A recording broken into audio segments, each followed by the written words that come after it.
Hello పిల్లలు, అందరూ భోజనం చేశారా? అయితే ఇంకెందుకు ఆలస్యం, మంచం ఎక్కేసి ఊపిరి తీసుకోండి. ఇప్పుడు మన అమ్మ చెబుతున్న కథలలో ఇంకో అద్భుతమైన కథ వినబోతున్నాము.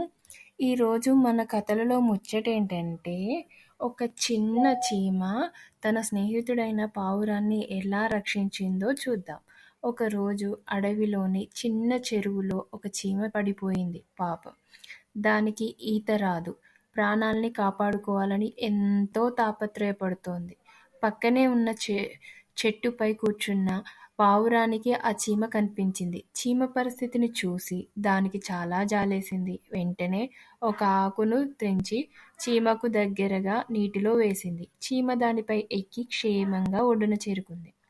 అయితే ఒక రోజున చీమ అక్కడి పచ్చి గడ్డిలో తిరుగుతూ ఉండగా చెట్టుపై కూర్చున్న పావురాన్ని చూసి దాన్ని పలకరిద్దామనుకుంటోంది. ఇంతలో దగ్గరలోనే ఒక మనిషి తుపాకీతో నిల్చొని ఉండడం చూసింది.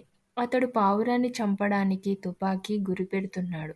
చీమ పావురాన్ని ఎలాగైనా రక్షించాలనుకుంది. అది వెంటనే వేటగాడి కాలు మీద పుటుక్కున కుట్టింది. ఆ బాధతో అమ్మో అని అరిచి తుపాకీ పక్కన పడివేశాడు. తన కాలును చూసుకొని సాగాడు. వాడి అరుపులకి హడలిపోయిన పావురం ఎగిరిపోయింది. ఇలా చీమ పావురాన్ని రక్షించి దానికి ప్రత్యుపకారం చేసింది. నీతేంటంటే, ఆపదలో ఆదుకున్నవాడే నిజమైన స్నేహితుడు. కథ బాగా నచ్చిందా పిల్లలు? ఓకే, కథ నచ్చితే లైక్ చేయండి, సబ్స్క్రైబ్ చేయండి మన ఛానల్ని.